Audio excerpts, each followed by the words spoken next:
రాముని గుణమే నీది రామబాణమే మాట వదిలిన ఓ ప్రాణం పోయిన తిరుగుండదు అంట అన్యాయాన్ని చూస్తే ఆగదులే నీ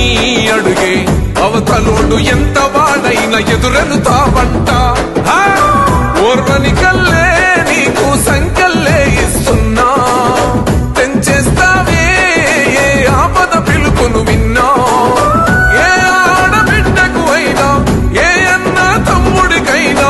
ఏ చిన్న గాయం అయినా వస్తది ఆవేశం తిరగేస్తది నీ మీసం రెప రెప రెపలాడుతది నువ్వు ఎగరేసిన చెండ